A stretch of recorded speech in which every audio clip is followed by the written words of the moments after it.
the always calm and collected Chris was jumpy, talking nonsense. He would say whatever would come to his mind. It was one of those situations that maybe only Shannan could solve it for him, but he just buried Shannan that morning.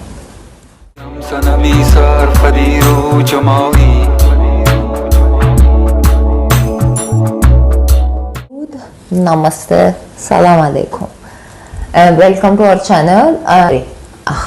Since I couldn't do a Halloween makeup, I tried to shine bright like a diamond for this video. And one thing I learned as a newly YouTuber is that I should not make promises and I should be more disciplined. So I am very sorry for giving a promise and not being able to get stuck to it for whatever reason was there. You should listen to your husband actually. Wasn't I the one who gave you that advice first? My husband all the time is nagging,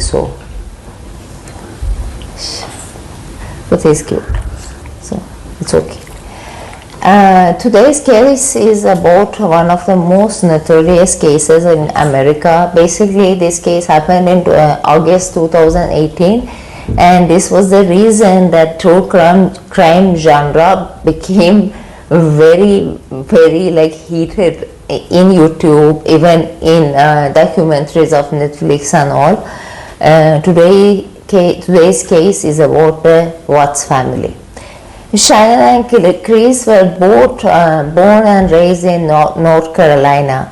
Shannan got married to his high school sweetheart, Leonard, after high school, and unfortunately they couldn't actually have a good life together. Leonard was attending law school and Shannan was paying for his law school, but at the end of the day it became bitter and they finally separated.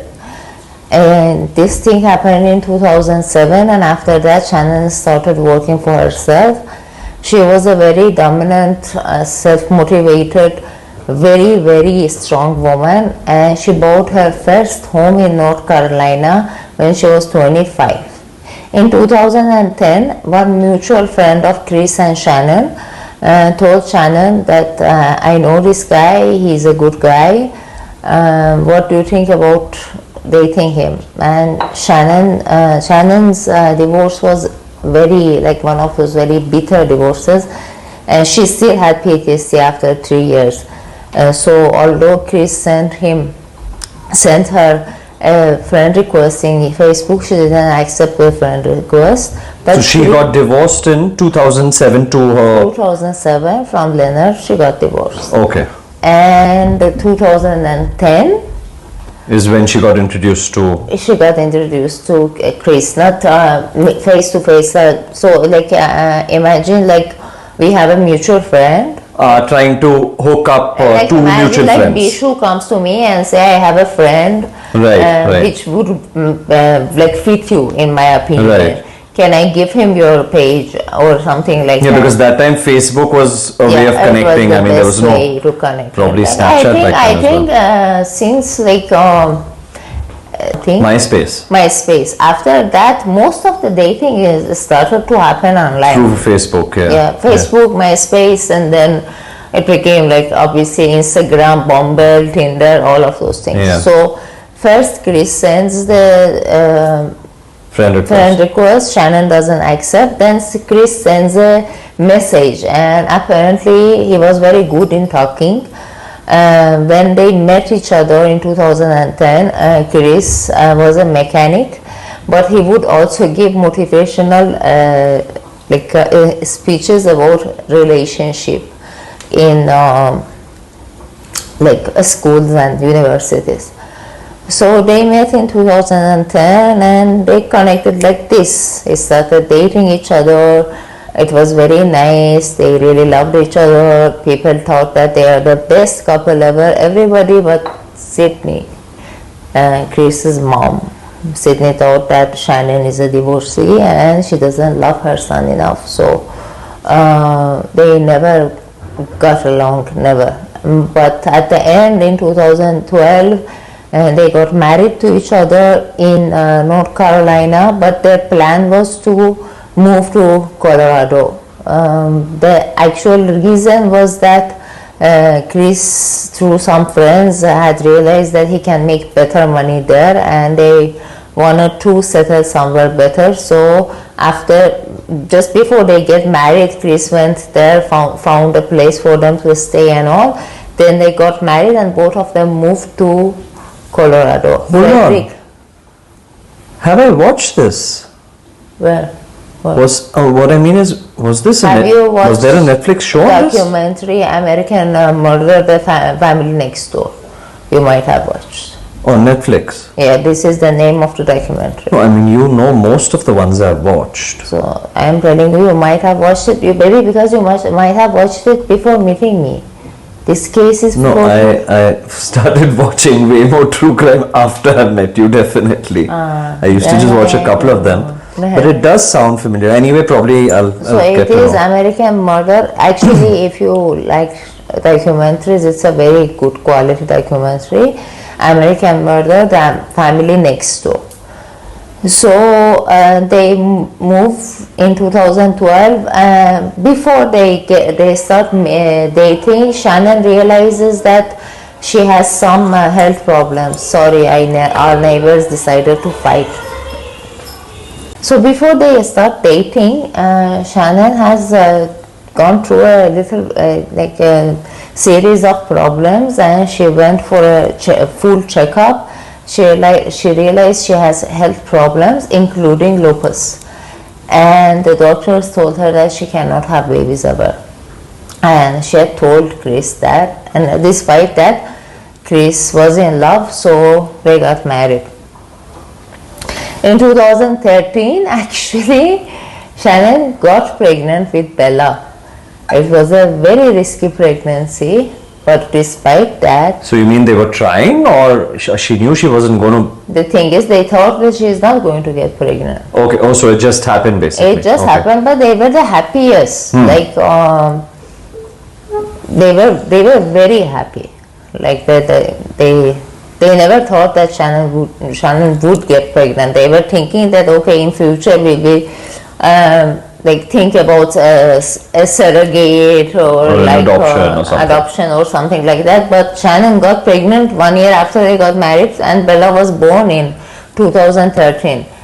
And then, despite their surprise, Shannan got pregnant again 4 months after Bella was born. Wow. And she gave birth in 2014 to Celeste, which they used to call her Cece.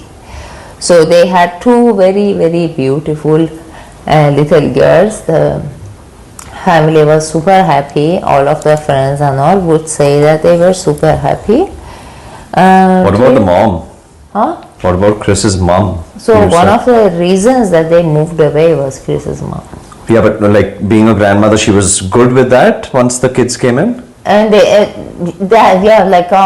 she was good with that, but I'm going to say something right now, you will realize what kind of a grandmother she is. So they were good, everything was good till June 2018. So it's 8 years that they know each other. I'm very sorry about our neighbors. Till they are doing that, I want to say something that I realize that in my videos I say a lot. So I have a suggestion. You can make a drinking game out of it. Whenever I say you take a shot. Can I start with it? You're already taking your shots. So. So they were together for 8 years, married for 6 years, two beautiful girls, and Shannan had realized in June that she is pregnant again. For the third time? For the third time. This is 2018? 2018. So like 4 years after the second child? 4 years after Celeste. Right. No, Celeste was 3. Right. So she got pregnant with Celeste in 2014. So Celeste was about to get 3 because her birthday party happens like after she announces to the family that she's pregnant. Okay. I don't think in June, maybe a little bit sooner, she said that. Oh, and Shannan, when they moved there, obviously they had lots of, like they needed money. 2 children was not in the like plan. So when they moved to Colorado, Shannan started working at a hospital as a health center, like call answering, one of those like people who receptionist. answer, receptionist, and it was not enough money. So she resigned and she joined an MLM company. You know what is MLM? No. Multi-level marketing. Basically, it's a pyramid scheme. Pyramid scheme. But they don't say it's a pyramid. Like, it's a way around of that, and it's illegal. And there are lots of like Mary Kay, or like the products like makeup Mary Kay and all of that. They are all MLMs. And Shannan was one of the very few people who would make very good money out of this. The name of the company was Level, and the part Shannan was working in was Thrive. Thrive would make supplements and patches for detoxing and making people basically losing weight easier. So Shannan started getting very active on social media. So she was live most of the time on Facebook and Instagram. When she was announcing her pregnancy, she had it like posted on Facebook. When she told the children that there is a baby coming, she posted it on Facebook. Everything was on Shannan's Facebook, and Shannan was like, her phone was always with her because that was her job. That was how she was selling her products. That was how she was finding new people to work under her, and obviously making more money and all of that. And she was a successful like MLM. Yeah, they were all doing it at that time via Facebook, I think. Yeah, that's how Facebook Marketplace even came into existence. Exactly, that was their way of making money, and Shannan was one of the most successful ones, which all of us know that is very rare. Like somebody making good money out of MLM is very rare. So. And what about him? He was still a mechanic over there as well? No. In 2015, they filed for bankruptcy. Okay. Because they had bought a $400,000 home, which was 4,000 square feet. Where they shifted in Colorado. Yeah, and both of the children had health problems, so obviously very expensive doctor bills. Yeah.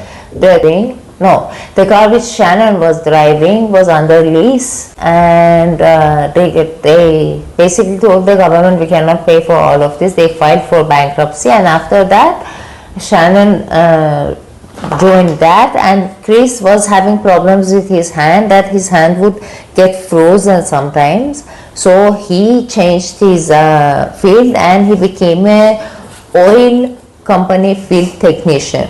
He started working for the company named Anadarko Petroleum. So he became a oil field technician, basically. Okay. So this is where we are at 2018. So like I said it like a little bit here and there, but at the end of the day in 2018, they are in a very better place, or at least that is what everybody thinks, that they are out of debt, they are cleared the debt, and they are living in a better place. And obviously they are very much in love and all of that. Till June 2018, that Shannan went for the baby gender, basically sonography, and she realized that she's pregnant with a boy. And she messaged one of her friends that I'm very happy, Chris always wanted a boy, and I'm happy that I'm able to give it to him. And Chris chose the name Nico for the baby, Nico. Nico. But when Shannan tells him that she is pregnant, you can watch her lives, they are all over the internet. Chris's reaction was not what he was when he heard about Bella and Cici. Like, he was like a little bit off. But so Chris was off a little bit in front of the camera when she said that she's pregnant. But Shannan and all the family members and friends who saw the live, they were like, it's okay, Chris is a shy, introverted person, so obviously in front of the camera he might seem a little bit off. But one sec, you mean I can, you said that the lives are available, you mean I can still go back and see it? Yeah, you can search Shannan. So like if you Google her, you will get to see the lives that she had. Like Facebook lives, you mean? Yeah, Facebook also is still up. Oh, so when you're talking about this particular incident, she was on Facebook Live announcing. Yeah. Okay, so she was that involved in the social media thing. She would talk about her life and she would involve. And the most important thing is when they got married, not out of shape, but Chris was a little bit like little bit chubby. Like on the healthier side. Like a little bit healthy, yeah, exactly. You Right. can call him healthy. Like if you see their wedding pictures, he's like, his tux is a little bit big and all. But because of Drive and because of Shannan, he started working out very intensely. So in 2018, when we are talking about, Chris has the body of a like professional bodybuilder. Bodybuilder or like an athlete maybe.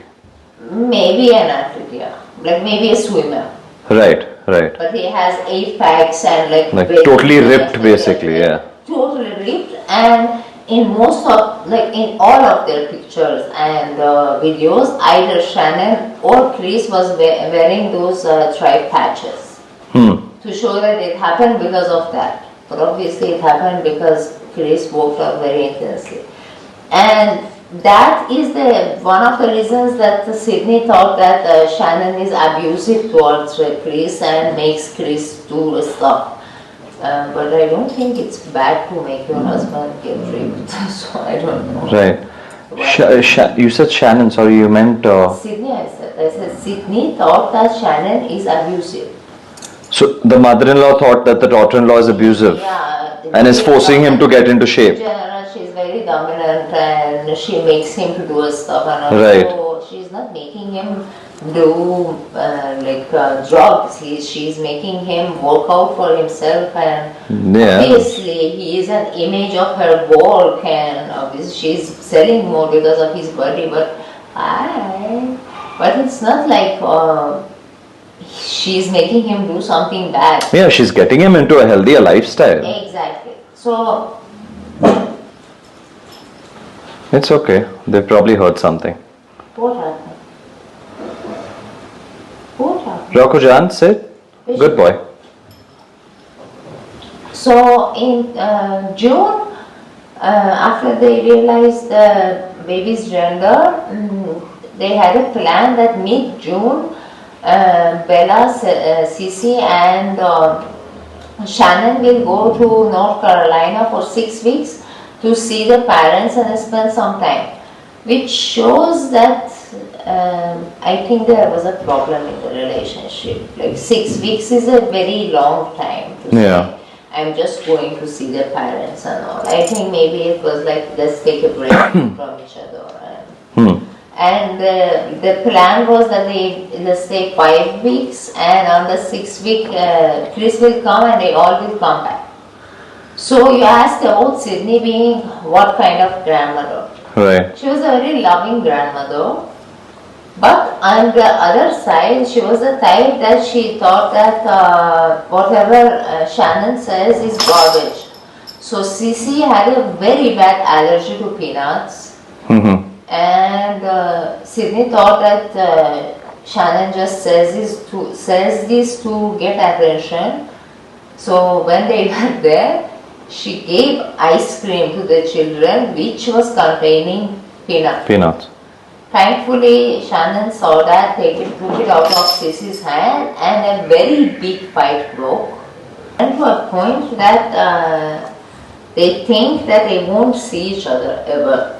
Like very bad fight. Right. And this thing happens in the first week that Shannan is there, and Chris is very distant.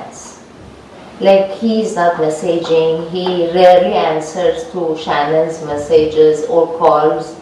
And like if there are nights that she's calling 4 or 5 times, he doesn't answer. No, but they're staying together, aren't they? No, Chris is in Colorado, and Shannan and the children are in North Carolina. Okay, so she's gone on her own and met her in-laws. Yeah, the plan was Chris will come on the 6th week. Okay. So, Oh yeah, right. Yeah. So she takes the children to see their like father's side grandparents, but that fight breaks and she doesn't take them anymore. Okay, and while then he's back there and he's being distant and. He's being distant, and Shannon first thinks it's because of the fight with the family, and Chris is taking his mother's side.